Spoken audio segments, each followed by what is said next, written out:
Who's that?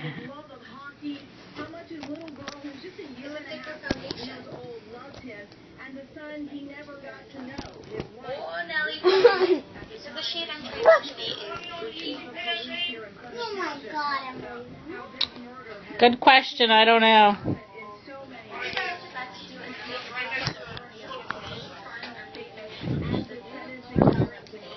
Yeah, I mean, there's something on it.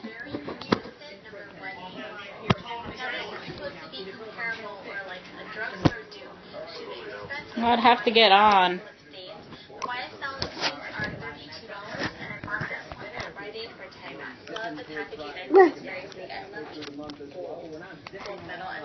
Are you eating it? Don't eat my iTouch.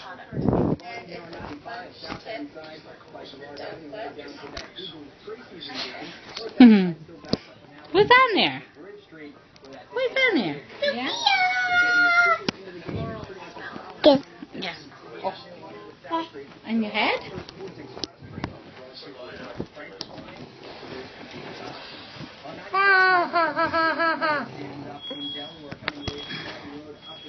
Ha.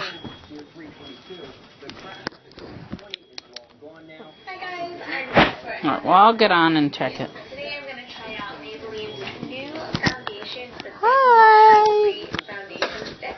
Hi, Sophie. It's really hard to pick a color because you're Give you a kissy? at the top here, and it has like a little, I don't know if it's like a gel in the middle, but some of them had like pink undertones, and then some of them had yellow, but then the outside was a different color. So, for instance, number 240, Golden Beige, the foundation is more of a yellow undertone. And the inside, I believe it's the gel, is pink. So I guess it just helps kind of neutralize the colors or balance the colors. So What video did you take? I didn't decide what color. No!